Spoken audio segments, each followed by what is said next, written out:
Então, na aula de hoje, a gente vai discutir alguns problemas relacionados ao centro de massa.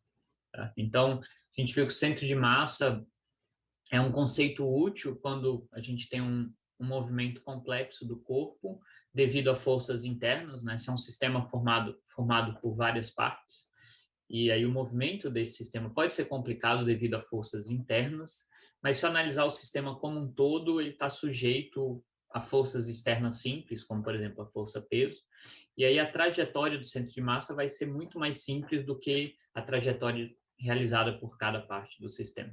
Então, a gente vai resolver alguns problemas onde, de fato, esse conceito do centro de massa nos permite determinar certas propriedades do movimento ou da trajetória de um sistema que pode ter várias partes se movendo de maneira complexa.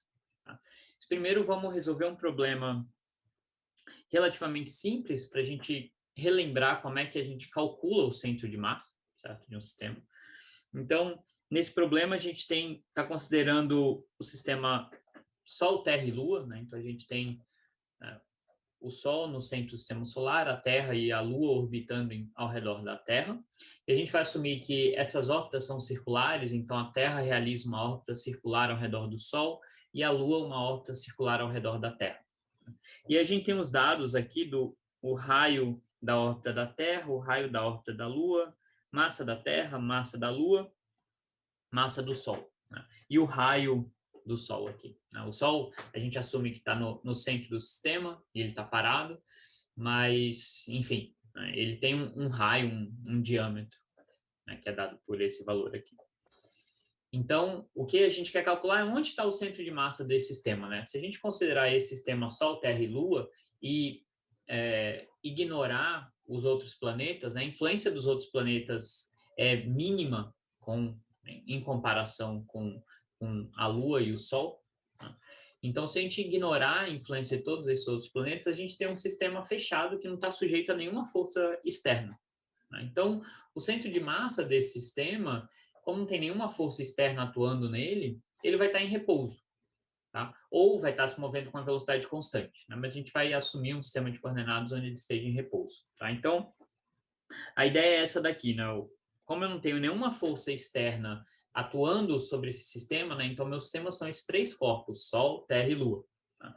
Então, como eu não tenho nenhuma força externa atuando, eu sei que a trajetória do centro de massa tem que ser a trajetória de uma partícula livre, ou seja, tem que se mover com uma velocidade constante e, portanto, tem que, né, realizar uma trajetória desse tipo aqui, né?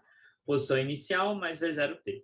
E aí, se a gente assume no sistema de coordenadas onde o centro de massa está em repouso, ou seja, V0 igual a zero, isso me dá simplesmente que o centro de massa é constante. Tá? Então, vamos tentar calcular o centro de massa desses três corpos. Né? A gente vai aproximar nas escalas do problema, né, esses três corpos quase como partículas pontuais.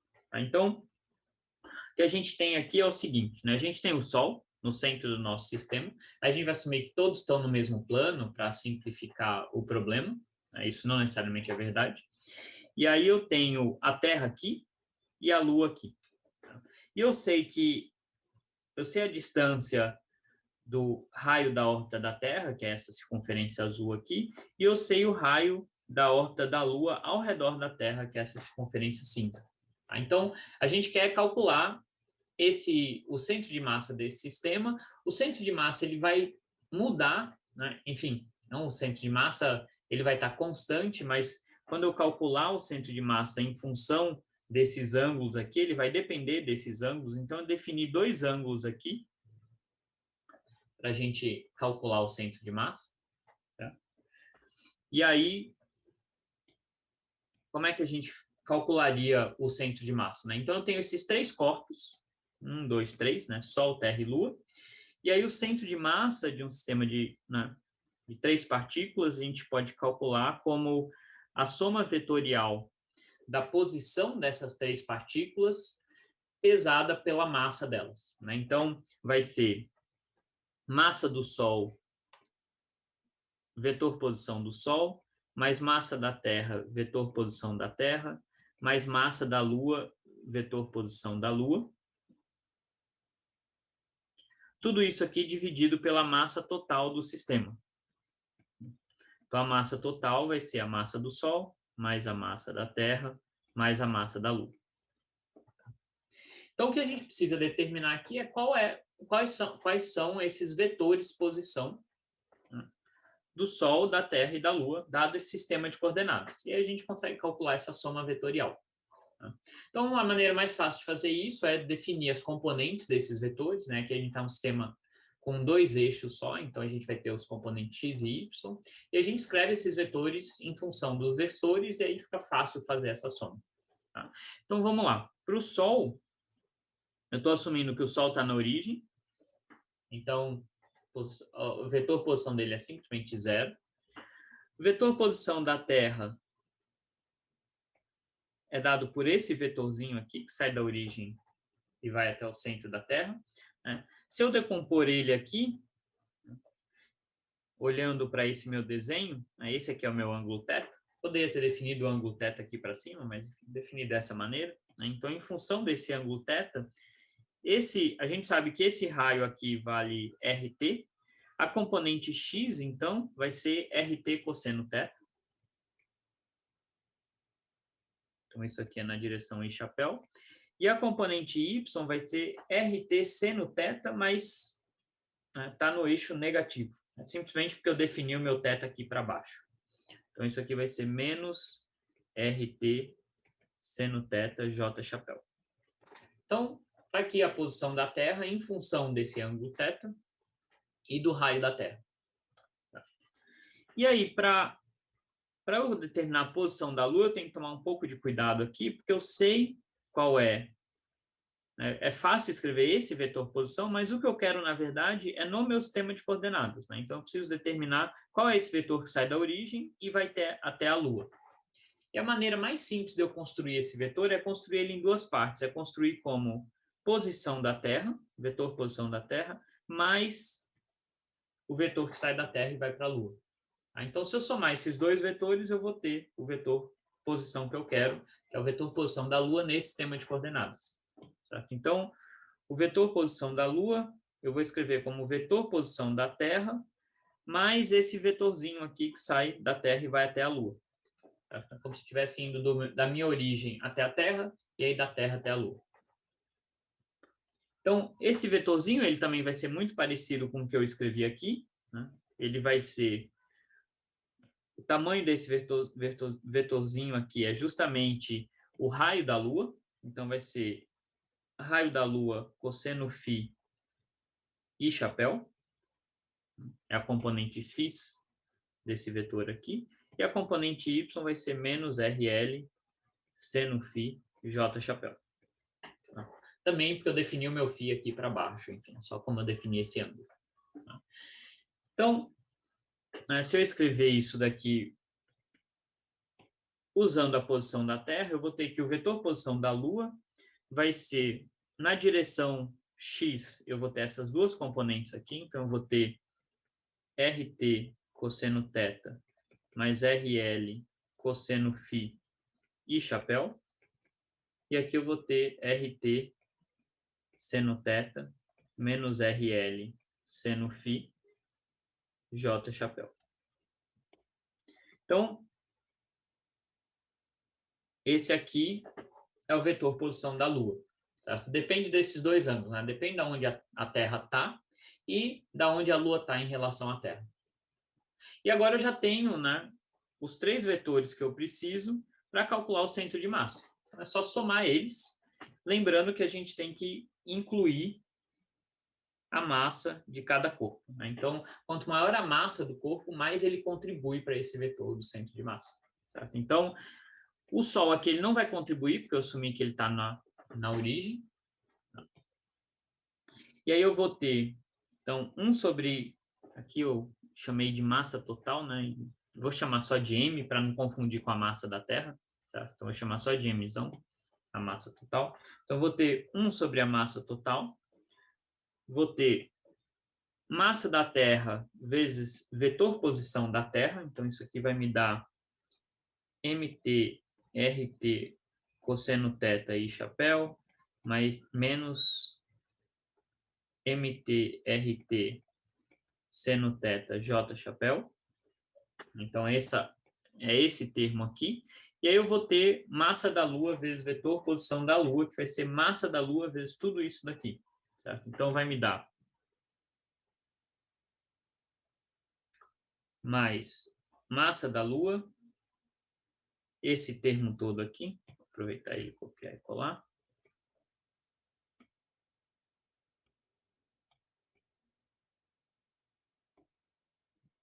menos massa da Lua, todo esse outro termo aqui.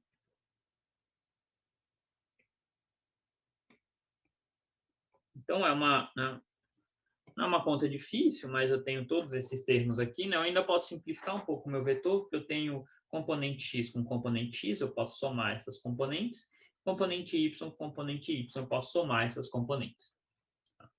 Então, se eu fizer essa soma, eu vou chegar no final das contas na seguinte expressão para o meu vetor do centro de massa.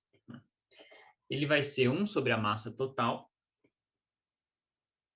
Aí na componente x eu vou ter RT cosseno θ, massa da Terra mais massa da Lua, mais massa da Lua RL cosseno φ. Então, tudo isso aqui na direção I chapéu. E depois eu vou ter algo análogo na direção J chapéu. Vai ser RT seno θ, massa da Terra mais massa da Lua, mais MLRL seno φ. Tudo isso na direção J chapéu. Então, agora eu tenho, né, tudo que eu preciso. Obviamente, o ângulo θ e o ângulo φ podem mudar com o tempo, né? Mas eu tenho aqui tudo que eu preciso para calcular essa posição do centro de massa, né? Eu tenho a massa total, eu tenho os valores das massas dos corpos, então lembrando que essa é a massa total, né, do meu sistema, vai incluir a massa do Sol, apesar da posição do Sol não ter entrado aqui, porque o vetor posição do Sol a gente assumiu que era 0, né? Mas a gente pode calcular, né, quando a gente calcula a massa total, tem que incluir aqui a massa do Sol, e aqui eu vou ter massa da Terra, massa da Lua, raio da Terra, raio da Lua. Se eu substituir todos esses valores aqui, eu vou chegar que o centro de massa vai ser aproximadamente 4,5 vezes 10 a quinta cosseno θ, mais 14 cosseno φ, na direção I chapéu, menos 4,5 vezes 10 a quinta seno θ, mais 14 seno φ, na direção J chapéu, tudo isso aqui em metros. Tá? Então, a gente nota o seguinte, né? Se eu transformar isso daqui para quilômetros, né, só para ter enfim, ter algo mais palpável, né? Então, se eu transformar isso de quilômetros para metros, ou de metros para quilômetros, eu tenho que dividir tudo por 1000, certo? Então, aqui eu vou ter 100, 100. Aqui eu vou ter, se eu dividir por 1000, eu vou ter 0,14,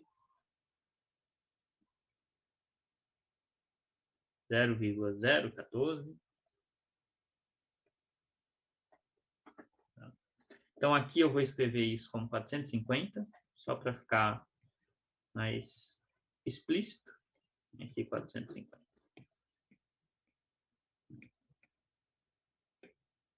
Então, o que a gente encontrou no final das contas aqui, né? Tudo bem, o ângulo θ e o ângulo φ, eles podem mudar, mas a variação deles, né, vai mudar muito pouco o meu centro de massa, né? O meu centro de massa ele está na escala de 400 quilômetros, né? Então, lembra que a gente está falando, né, de uma escala do sistema solar, certo? De milhares de quilômetros, né? Só o raio da Terra, né, é 6.000 quilômetros. E a gente está falando que o centro de massa aqui ele está em torno ali de 450 quilômetros do centro né, da origem do meu sistema de coordenadas. Então, o centro de massa, se eu for analisar, né, ele vai estar, na verdade, dentro do Sol. O raio do Sol, né, é 7 vezes 10 à oitava metros, ou seja, em quilômetros é 7 vezes 10 à quinta, tá? Então, é 700 mil quilômetros o raio do Sol, e a gente está falando que o centro de massa está em torno lá de 450 quilômetros. Então, ele vai estar, na verdade, bem aqui no centro do raio do Sol. Tá? Então, o Sol é tão pesado, tão mais pesado que a Terra e a Lua, que o centro de massa está praticamente no Sol. Tá? Então, quando a gente analisa esse sistema, Sol, Terra, Lua, né, muitas vezes a gente quer descrever qual é a órbita desses planetas, qual é o movimento desses planetas, é totalmente válido assumir que o centro de massa está no centro do sistema de coordenadas, né? Está no Sol e está parado. Ou seja, o Sol está parado. Tá?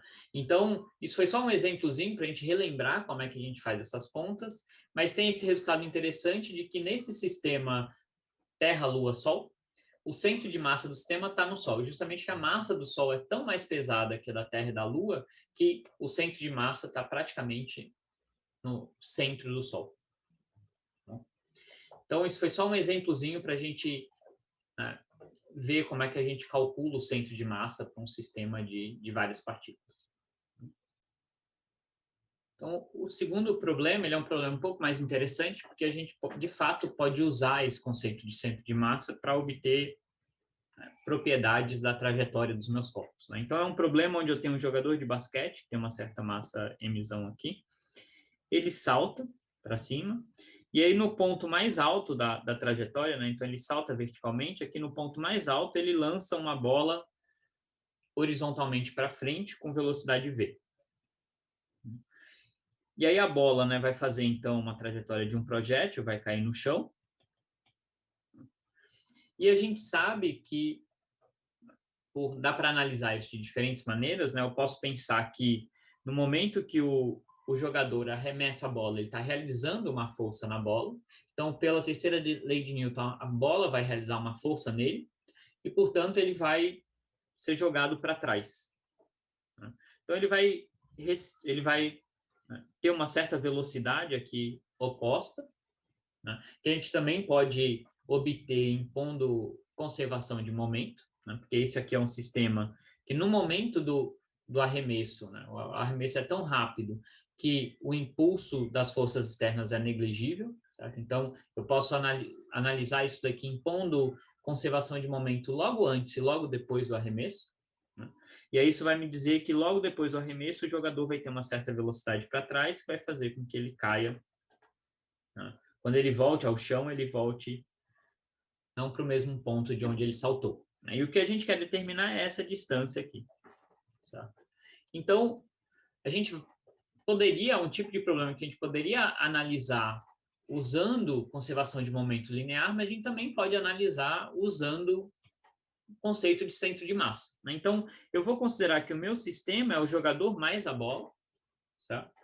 Então, a única força externa que está atuando no meu sistema é a força peso, né, durante todo o salto.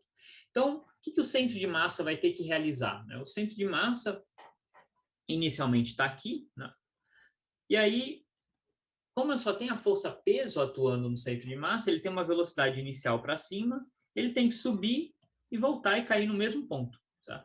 Então, a trajetória do centro de massa é extremamente simples. Né? O centro de massa ele sobe e volta para o mesmo ponto. Tá? Como se fosse, né, um objeto lançado para cima.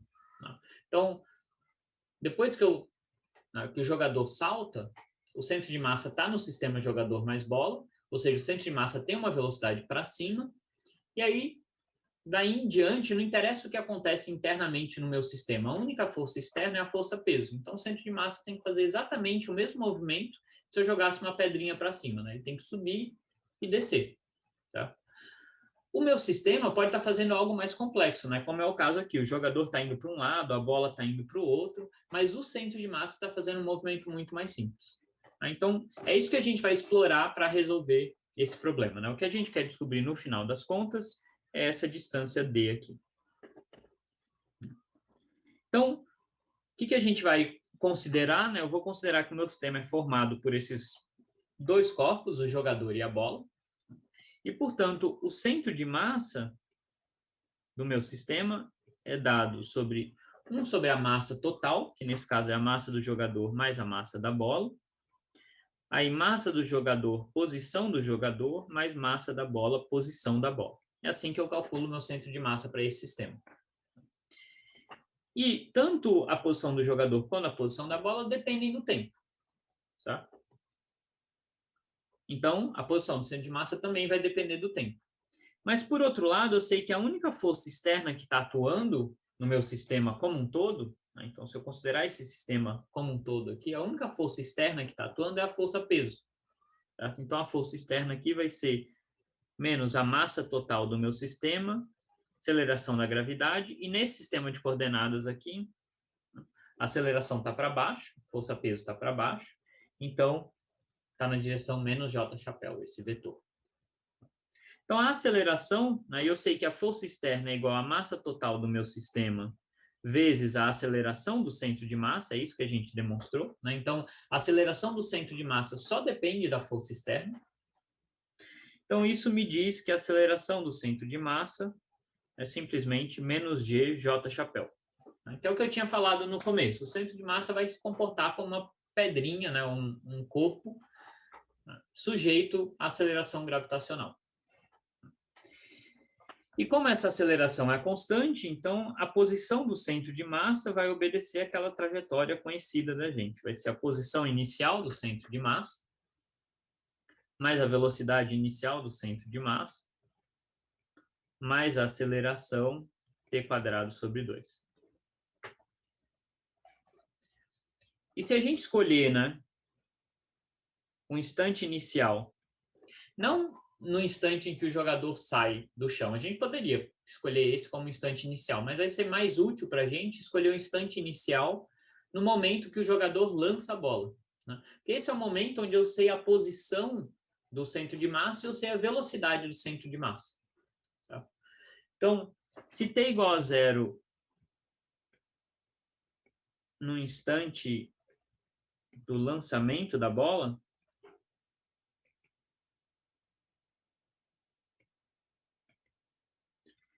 então, nesse instante, a posição do centro de massa, né, é quando o jogador está lá em cima, então ele está, né, tanto o jogador quanto a bola estão a uma altura h do chão, então o centro de massa vai estar a uma altura h do chão. Então, a posição inicial do centro de massa vai ser h j chapéu. E a velocidade inicial, né, se a gente está olhando para o instante imediatamente antes da bola ser lançada, né, fica claro que o meu sistema como um todo, que é jogador mais bola, ele está parado, porque a bola é lançada no ponto mais alto da trajetória, que é quando o jogador para, né? O jogador e a bola param, né? Eles ficam, o sistema como um todo fica parado. Né? Então, nesse instante, a velocidade, como o meu sistema, né, todas as partes do meu sistema, tanto o jogador quanto a bola, estão em repouso, né, justamente ponto mais alto da trajetória, então a velocidade do centro de massa é 0 também. Então, com essa escolha do instante inicial, fica muito fácil determinar qual é a posição inicial do centro de massa e a velocidade inicial do centro de massa. Então, eu sei que a trajetória do centro de massa vai ser uma trajetória bem simples.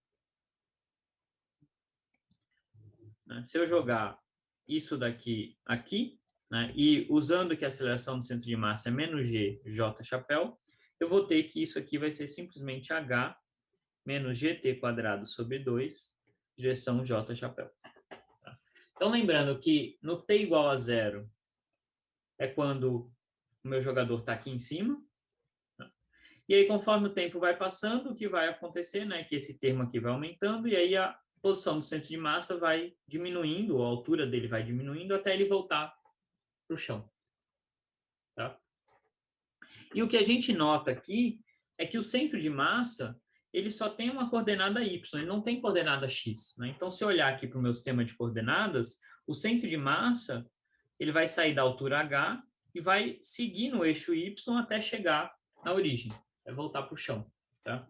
Então, isso significa que a coordenada x do meu centro de massa é sempre 0. O centro de massa está andando no eixo y. A coordenada x dele vai ser sempre 0. O que isso quer dizer, então? Né? Quer dizer que quando eu for calcular o centro de massa em um instante intermediário aqui, né, onde o jogador está andando para trás e caindo, e a bola está andando para frente e caindo, qualquer instante que eu escolha, quando eu for calcular o centro de massa, a coordenada x desse centro de massa tem que dar 0. Então, o movimento do jogador e da bola vai ser tal que a coordenada x do centro de massa vai ser sempre 0.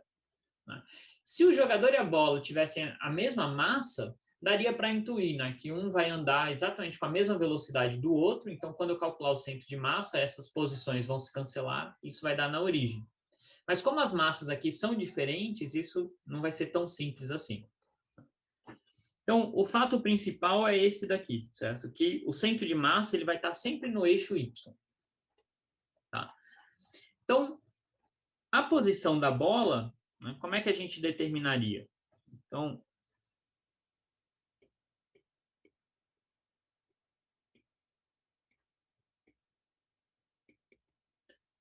a trajetória da bola, que eu vou chamar de R2 de T, a bola também, né, depois que ela foi lançada para frente, né, então lembra que o instante inicial é o instante do lançamento da bola, então logo depois que ela foi lançada, ela tem uma velocidade inicial v na direção x, então a posição inicial dela é hj chapéu, que ela estava exatamente a uma altura h no eixo y, mas agora ela tem uma velocidade v na direção x, certo? Então essa é a velocidade inicial da bola. Tá? E a posição inicial dela é HJ chapéu. Então, o V0 aqui vai ser mais V e chapéu. Então, eu vou ter um VT e chapéu. Né? Então, o que eu estou escrevendo aqui é R0 mais V0T, vetorialmente. E a aceleração também vai ser menos GT quadrado sobre 2J chapéu, que é a aceleração gravitacional. Então, a bola, depois de lançada, também só está sujeita à aceleração gravitacional.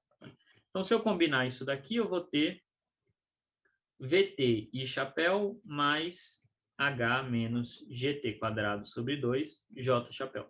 Então, a gente vê que a altura da bola, né, segue exatamente a trajetória do centro de massa. Só que a coordenada x não, né, porque a bola está se distanciando do eixo y. Né, então, a bola está andando para frente, o centro de massa não, ele está andando só no eixo y. E o que a gente gostaria de saber é qual é a posição do jogador.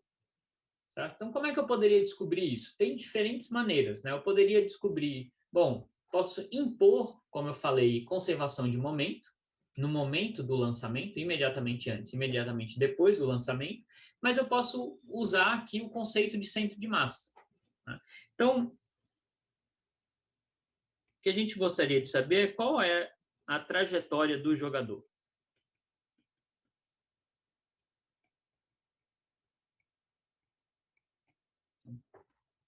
Então, a gente tem o seguinte, vamos ver se eu consigo esboçar aqui para deixar mais claro. Então, o que a bola está fazendo? A bola está fazendo uma trajetória assim. Tá? O jogador, a gente sabe que ele vai fazer algo parecido até atingir o solo. Tá? O centro de massa, que eu vou representar aqui pela cor laranja, está andando só no eixo Y. Tá? E vai cair aqui. Então, se eu olhar para um determinado instante de tempo, vamos supor que eu escolha um certo instante de tempo aqui. Então, se eu tirar uma foto enquanto o jogador e a bola estão caindo, então imagina que é esse instante de tempo. Tá? Quando eu calcular nesse instante de tempo o centro de massa do meu sistema, eu sei que tem que dar no eixo Y, para qualquer instante de tempo. Tá? Então, quando eu calcular, usar aqui o vetor posição do jogador nesse instante de tempo e o vetor posição da bola nesse instante de tempo, o vetor centro de massa eu sei que tem que dar no eixo Y.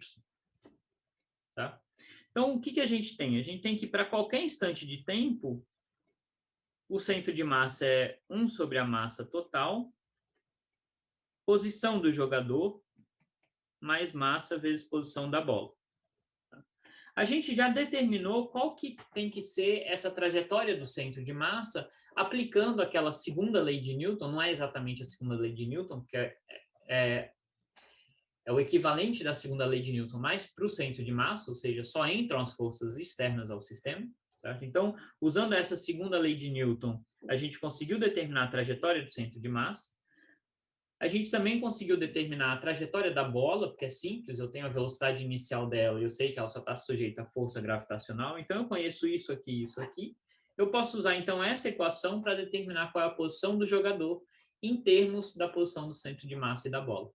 Então, eu posso usar isso daqui e isolar a posição do jogador. Então, isso aqui vai ser massa total, posição do centro de massa, dividido pela massa do jogador, menos massa da bola sobre massa do jogador, posição da bola.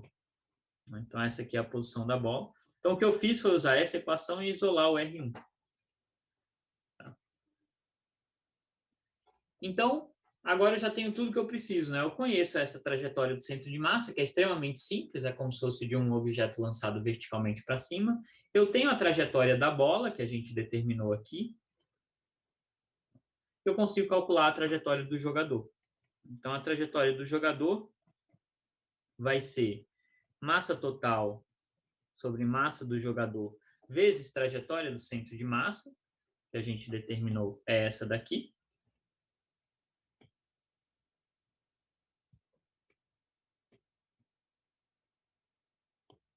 Menos massa da bola sobre massa do jogador vezes trajetória da bola, que é isso daqui. Então, vou ganhar um pouquinho de espaço aqui. Aqui eu vou entrar com a trajetória da bola. Então, tem essa expressão, parece complicada, mas a gente pode simplificar ela.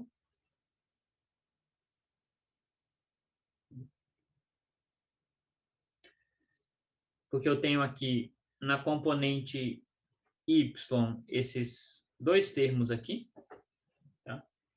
Então, se eu juntar esses dois termos, né, esse aqui é igualzinho, esse aqui é igualzinho a esse daqui, só que esse daqui está multiplicando por mzão mais mzinho sobre mzão, e aqui eu tenho menos mzinho sobre mzão. Né? Então, na verdade, esse termo aqui cancela com esse daqui, e vai sobrar mzão sobre mzão, que é 1.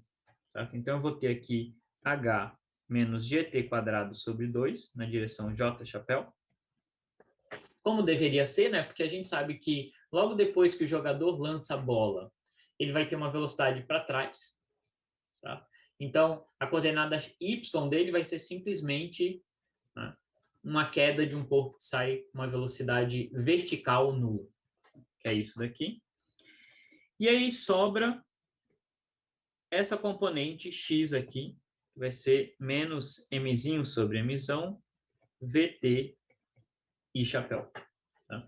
Então, eu consegui determinar a trajetória do meu jogador simplesmente analisando o centro de massa. Então, notem que o jogador pode fazer algo complicado, né? Ele pode, sei lá, jogar a bola para frente, né? E ele pode começar jogando com pouca força e depois, né, dar um empurrão. Ele pode, sei lá, jogar e fazer uma pirueta para trás. Pode fazer o que quiser, sabe? Mas o centro de massa, como só está sujeito à força-peso, ele tem que realmente fazer a trajetória de um corpo que está subindo e descendo. Então, eu consigo determinar a trajetória do meu jogador analisando a trajetória do centro de massa. Então, a trajetória do centro de massa é mais simples, eu posso usar ela para descobrir qual é a trajetória do jogador. Foi isso que a gente fez aqui. Só que a gente ainda não acabou, a gente quer saber, né, qual que é, a que distância do ponto do salto o jogador vai chegar no solo. E agora vira um problema de cinemática, né? Eu tenho a trajetória do jogador, que é descrita por isso daqui. Eu quero saber em que distância ele vai atingir o solo. Certo? Bom, ele vai atingir o solo quando a coordenada y dele for 0. Então, quando isso aqui for 0, então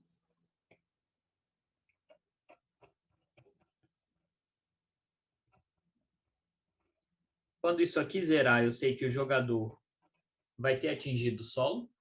Certo? Então, o instante em que isso acontece é dado por 2h sobre g raiz quadrada. Então, esse é o instante que o jogador atinge o solo. E aí, se eu substituir esse instante nessa trajetória, eu vou saber qual é a coordenada x do jogador quando ele atinge o solo. Certo? Então, a distância d vai ser dada por mzinho sobre mzão, v raiz de 2h sobre g. Como eu quero a distância em módulo, né, a coordenada x vai ser negativa, porque ele vai estar aqui, né, para a esquerda da origem, mas eu só quero a distância, eu só quero o módulo disso daqui. Então, vai ser dado por essa expressão. Então, eu consegui determinar essa distância analisando, né, usando esse conceito de centro de massa. Né? Essa é a ideia do problema. A gente também poderia analisar usando o conceito de conservação de momento. Né? Na maioria dos casos, a gente pode usar ambos os conceitos para resolver o problema. Às vezes, tem um caminho que é mais fácil que o outro. Tá? Nesse caso aqui, os dois seriam mais ou menos equivalentes. Tá bom? Então, o terceiro problema, ele é um problema que poderia também ser resolvido usando conservação de momento linear, mas nesse caso seria muito mais complicado. Né? Então, que problema é esse? O problema é o seguinte, eu tenho duas crianças de mesma massa, elas estão em extremos opostos de um barco. Tá? O barco tem massa mzão e tem um comprimento L. Aí eu tenho uma criança aqui no fundo do barco que joga uma bola para a criança da frente. Certo? Ela joga, essa bola tem uma massa m0 e ela joga com uma velocidade horizontal v0. E no mesmo instante, a outra criança também joga uma bola para a primeira com uma velocidade 2v0 e a massa dessa outra bola é maior, é o dobro da primeira. Certo? Então, essa bola aqui é mais pesada que essa daqui. Essa criança que está aqui no fundo, ela agarra essa bola que foi lançada em direção a ela. Mas essa aqui que está na frente, ela deixa a bola escapar. Certo? E aí essa bola aqui, então, ela vai cair na água. E o problema pede para a gente calcular o seguinte. Qual é o deslocamento do barco? Quanto o meu barco andou no instante em que a criança, né, a criança da frente aqui, não consegue pegar a bola que foi jogada para ela. Né? Então, essa bola vai passar pela criança, vai cair na água. O problema pede para a gente determinar, no instante que a bola está passando pela criança, onde que está o barco? Né, com relação ao quanto ele se deslocou com relação à posição original. Então, como é que a gente pode pensar esse problema fisicamente? Né? Vamos primeiro pensar fisicamente, depois a gente faz a análise do centro de massa. Né? Então, se eu pensar em termos de forças, o que está acontecendo? Né? Quando essa criança joga a bola para frente, ela sente uma força para trás. Certo? E eu estou pensando que ela está fixa aqui no barco, né? Sei lá, ela está sentada no barco. Então, quando ela joga a bola para frente, ela sente uma força para trás. Como ela está colada no barco, essa força vai empurrar o sistema todo para trás, tanto o barco quanto a criança. Né? Então, quando essa bola é lançada para frente, o meu sistema aqui vai se deslocar para trás. Isso analisando só a primeira criança. A segunda criança vai acontecer algo parecido, né? Quando ela jogar a bola agora para trás, a força que ela fez na bola, né, a bola vai fazer nela, que vai ser transmitida para o barco, para ela e para o barco, porque eles estão colados, certo? Então, quando essa bola é lançada para cá, o barco mais a criança é lançado para a direita. Então, é um sistema complicado aqui, porque se eu pensar em forças, no instante em que as bolas são lançadas, eu tenho duas forças, né? Nessa criança eu vou ter uma força para cá e nessa vou ter uma força para cá, que ambas as forças vão ser transmitidas para o barco. Tá? Então, eu tenho duas forças atuando aqui. Né? E eu teria que determinar qual que é a força maior, enfim. É uma análise complicada. Né? Ainda mais que tudo bem que o lançamento é rápido, mas uma criança pode começar lançando com uma força maior e depois soltar, a outra pode vir devagar e aí dar um empurrão. Então, essas forças nem precisam ser constantes. Pode ser algo bem complicado. Tá? Mas eu posso esquecer todas essas complicações se eu analisar o centro de massa do sistema. Então, se eu analisar o meu sistema como um todo, incluir as bolas, as crianças, o barco, né? E eu vou assumir também, essa é uma simplificação, que eu não tenho atrito aqui na superfície da água, ou que esse atrito é muito pequeno. Então, eu não tenho força externa nenhuma atuando no meu sistema. Né? Tudo bem, eu tenho a força peso que está atuando, e a força normal, se a gente quiser pensar, mas essas forças são todas verticais. Tá? Então, se eu olhar só no eixo X, eu não tenho força nenhuma atuando no meu sistema. Eu teria a força de atrito com a água, mas que a gente vai desprezar. Tá?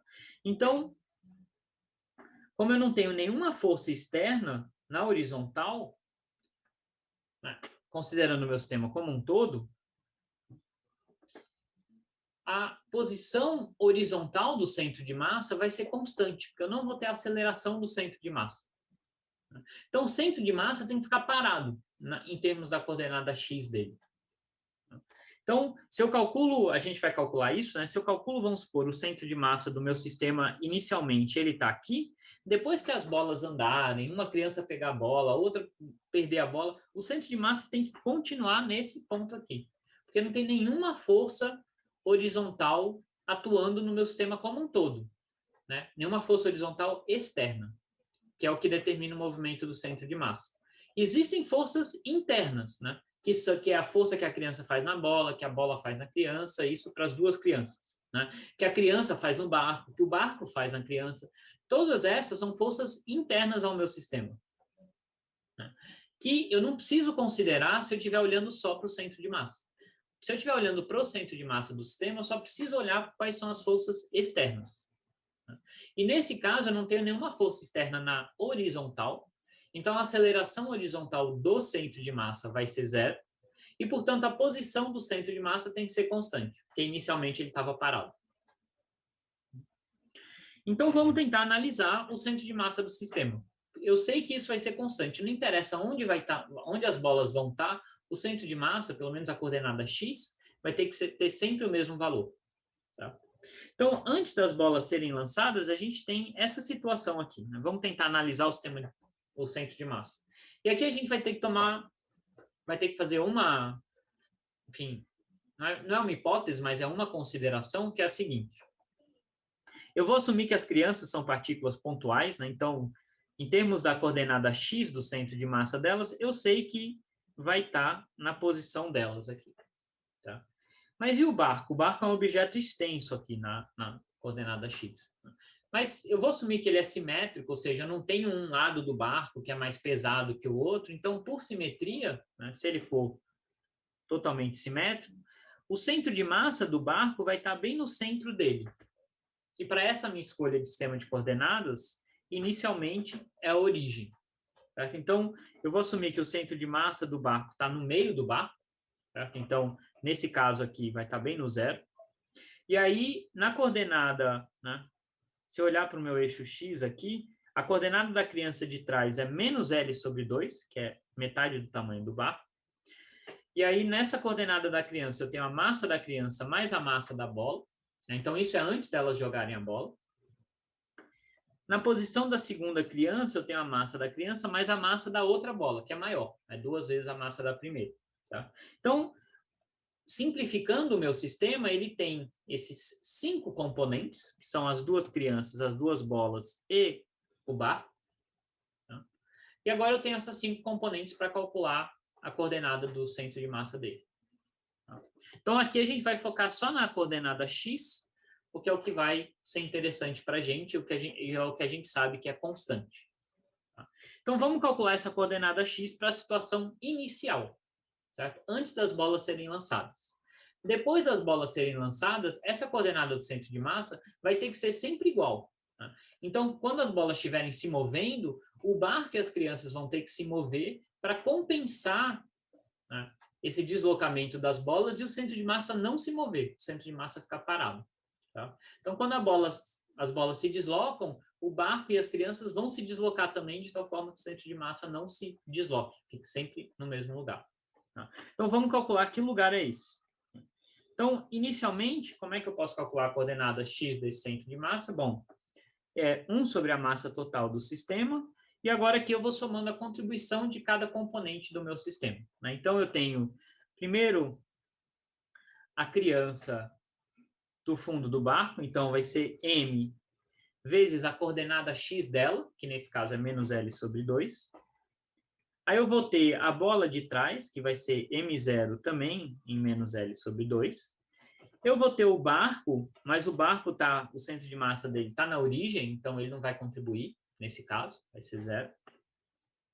E aí eu tenho a criança e a bola da frente, né? Então a criança está na coordenada L sobre 2 e a bola da frente está na coordenada L sobre 2.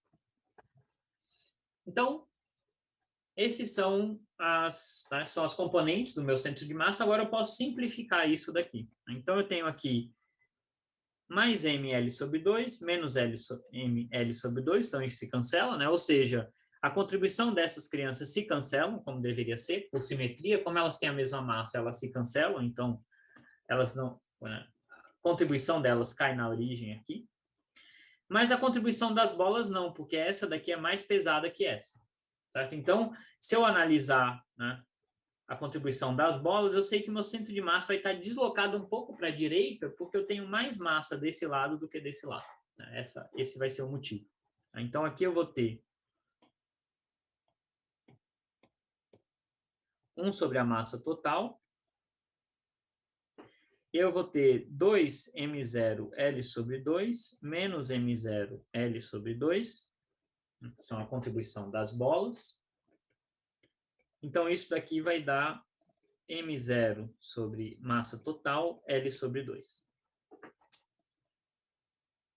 Então, isso aqui vai ser, né, se eu escrever explicitamente a massa total, tem que ser a massa de todo o meu sistema. Então, é a massa do barco, mais a massa das duas crianças, que vai ser 2mzinho, mais a massa das duas bolas, que é 2m0 mais m0, que vai me dar 3m0.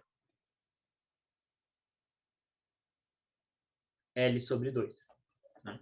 Então, isso daqui provavelmente é um número pequeno, né? Porque a massa do barco é bem grande, né? Então, a massa da bola é muito menor que a massa do barco. Então, essa razão aqui vai ser um número pequeno, mas ainda assim vai me dar um centro de massa um pouquinho deslocado para a direita. Tá? Então, o meu centro de massa vai estar um pouquinho à direita aqui da origem, porque essa bola aqui é mais pesada, ela desloca o centro de massa do meu sistema. Tá? Então, é isso antes das bolas serem lançadas. Certo? Aí as duas bolas foram lançadas, elas estão se movendo, né? Então eu poderia até calcular enquanto elas estão se movendo qual que é a coordenada delas, e aí o barco e as crianças vão ter que se deslocar para compensar esse movimento, né, das bolas e manter o centro de massa sempre nessa mesma posição aqui. O centro de massa nunca pode sair dessa posição, porque não tem nenhuma força externa atuando no meu sistema, na horizontal. Né? Então, vamos considerar a próxima situação agora, né, que é o que o enunciado pede, que é qual é o deslocamento do barco no instante em que a criança, essa criança da frente aqui, ela não consegue agarrar a bola. Né? Então, nesse instante de tempo, o que está acontecendo? Então, nesse instante, a criança de trás pegou a bola, a criança da frente está deixando a bola escapar, então a bola está passando por ela aqui. Então, vamos analisar agora o centro de massa desse sistema. Eu sei que ele tem que dar o mesmo valor que a gente calculou antes, que a coordenada x do centro de massa não pode mudar. Só que agora tem uma variável que eu não sei, que é, a gente viu que o barco teve que se deslocar para compensar esse centro de massa, né, para compensar o movimento das bolas. Então, o meu sistema barco mais crianças, né, aqui eu estou marcando o centro do barco, eu estou assumindo que ele se deslocou aqui. Eu posso assumir que ele se deslocou para a direita ou para a esquerda, a gente nem precisa saber isso de antemão. Depois a gente pode, né, se eu assumo que esse deslocamento é positivo e esse número der algo negativo, eu sei que, na verdade, ele se deslocou para trás. Tá? Então, eu vou assumir que o centro do barco agora está nessa coordenada xb. Então, meu sistema barco e criança se deslocou da origem. Tá? O centro do barco agora está aqui. E o que a gente quer saber é justamente quanto que foi esse deslocamento. Né? Então, o que a gente sabe? A gente sabe a posição de todos os corpos, né, em função desse deslocamento, e a gente sabe quanto que o centro de massa tem que valer, porque ele não pode ter mudado do que a gente acabou de calcular. Tá? Então, vamos recalcular o centro de massa e impor que ele não mudou.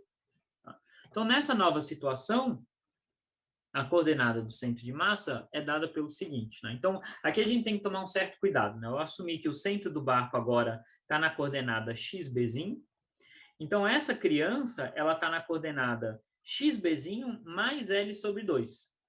Tá?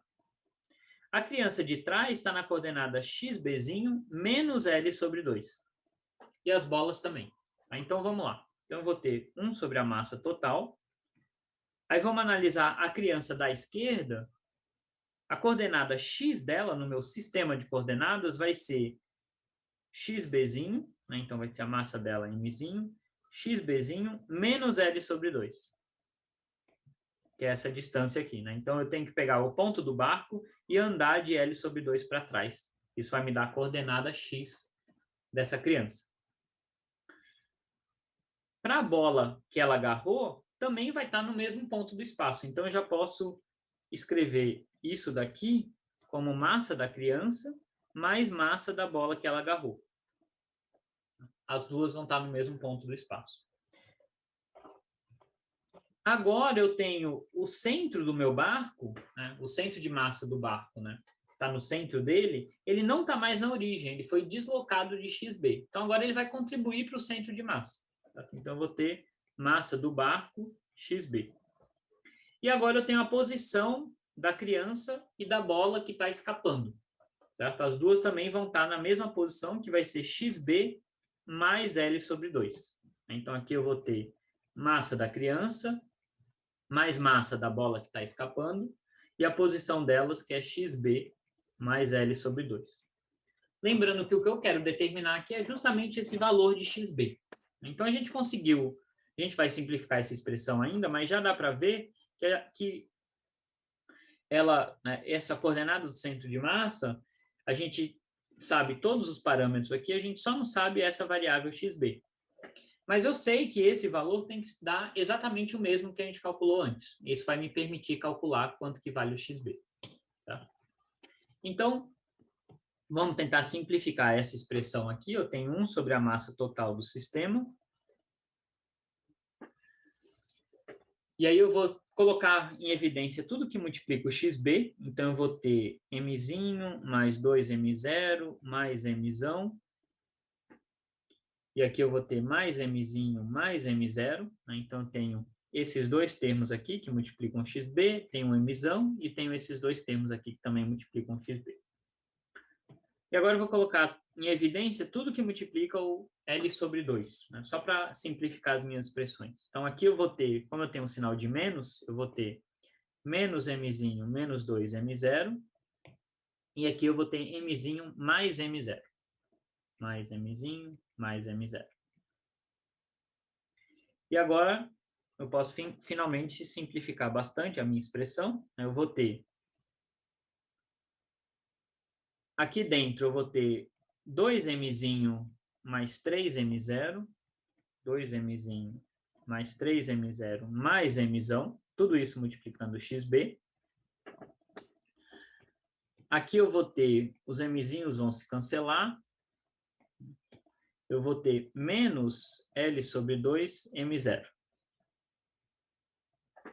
Então, esse aqui é a nova posição do centro de massa, não é nova, né? Tem que ser a mesma da anterior, mas é a posição do centro de massa em função do quanto o barco se deslocou.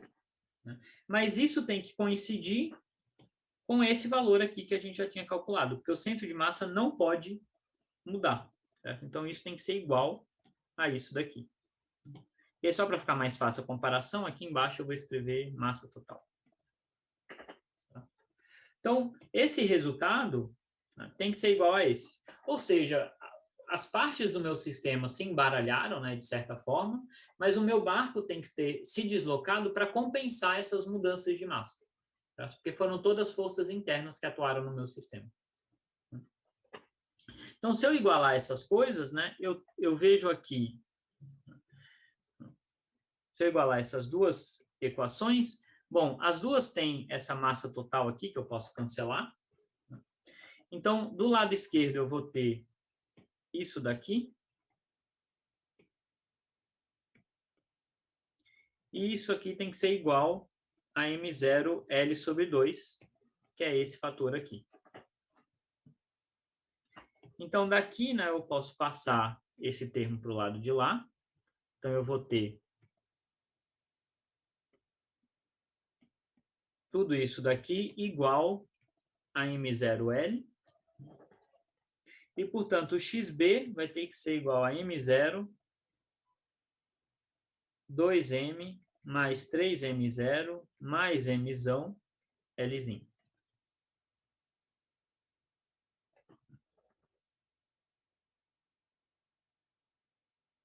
Então, essa é a posição do barco. Então, e a gente vê que é um número positivo, então, de fato, o barco teve que se deslocar para a direita para né, para o centro de massa continuar constante. Tá? Então, a gente viu que, apesar de estar tá acontecendo várias coisas, né, eu tenho uma criança agarrando a bola, então, né, quando essa criança agarra a bola, né, faz uma força na criança, a criança faz uma força na bola, essa força é transmitida para o barco, tem um monte de coisa acontecendo aqui. Mas para o centro de massa, não está interessado em todas essas forças que estão acontecendo. Né? Para o centro de massa, só interessa as forças externas, que aqui não tem nenhuma força externa horizontal. Né? Tem a força peso, e a normal, que estão atuando, mas se eu pensar em termos da força horizontal, não tem nenhuma. Então, a coordenada x do meu centro de massa não pode mudar. Então, a coordenada x do centro de massa está lá, na dela, não está acontecendo nada com ela, apesar de o sistema, as partes do meu sistema estarem interagindo entre si, está acontecendo um monte de coisa complicada nele. Tá? E aí, só para concluir, né, o problema pergunta também qual que é a velocidade do barco após a bola cair na água, certo? Então, a gente viu que essa bola aqui, ela vai andar aqui e vai cair na água, tá? E o meu barco vai se deslocar com uma certa velocidade. Que velocidade vai ser essa? Certo? E aqui é mais fácil, a gente tem diferentes maneiras de resolver, mas o mais fácil, de novo, é usar a conservação de momento linear. Como eu não tenho nenhuma força externa atuando na horizontal, o momento linear na coordenada x tem que ser conservado. E o momento inicial do meu sistema, né, antes das bolas serem lançadas, era zero. Estava todo mundo parado. Certo? Então, o momento inicial é zero. O que vai ser o momento final? Tá? Depois que essa bola escapa aqui, se eu olhar só para a velocidade horizontal, né, tudo bem que essa bola ela vai ganhar uma velocidade vertical por causa da aceleração da gravidade, mas a gente está olhando só para a componente horizontal da velocidade. Então, o que eu vou ter no meu momento final aqui? Depois que essa bola escapou.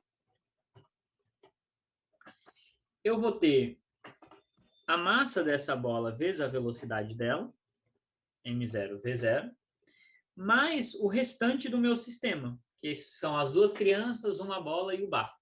Então, vai ser a massa total do restante do meu sistema, que vai ser massa do barco, mais massa das duas crianças, mais massa da bola que a criança agarrou, vezes a velocidade do barco.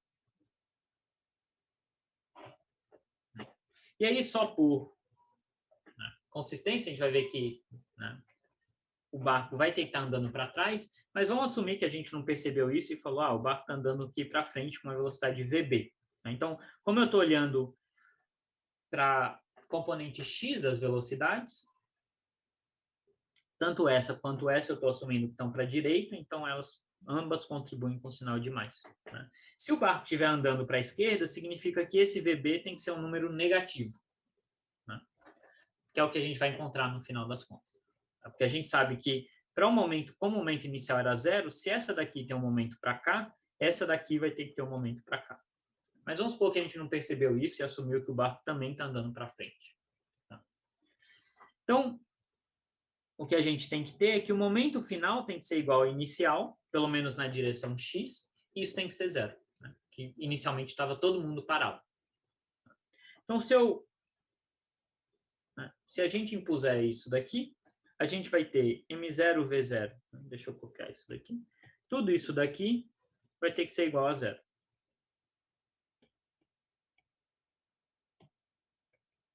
E, portanto, eu consigo determinar qual que é a velocidade do meu barco.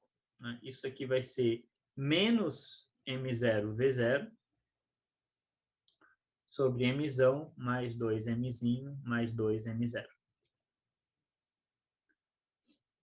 Então, essa é a velocidade, né? De fato, como isso aqui é um número negativo, a gente viu que essa velocidade, na verdade, ela está para cá. Então, o meu barco vai estar se deslocando para a esquerda e a minha bola para a direita, tá? Com essa velocidade aqui. Obviamente, a gente está ignorando qualquer força de atrito com a água, né? A água, obviamente, vai gerar uma resistência no barco e vai fazer o barco desacelerar. A gente está ignorando essa força de atrito com a água. Então, esse é um problema que, apesar de ser relativamente simples algebricamente, ele mostra como a gente pode ter diversas forças complicadas atuando internamente no meu sistema, e ainda assim a gente consegue determinar propriedades desse sistema se a gente olhar só para o centro de massa. Porque para o centro de massa, o movimento pode ser muito mais simples e muito mais fácil de ser determinado. E se eu sei onde está o meu centro de massa, eu posso usar essa informação para descobrir onde estão as partes do meu sistema. Posso fazer o caminho inverso, né? Então, eu analiso o centro de massa, porque é simples o movimento dele, e aí eu uso essa informação para extrair informação sobre a posição das partículas do meu sistema. A gente pode fazer isso. É isso que a gente fez, né?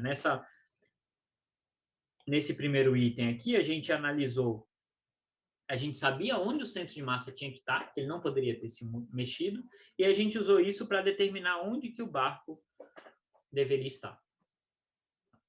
Então, esse é um exemplo de como essa análise do centro de massa pode ser útil. Tá bom?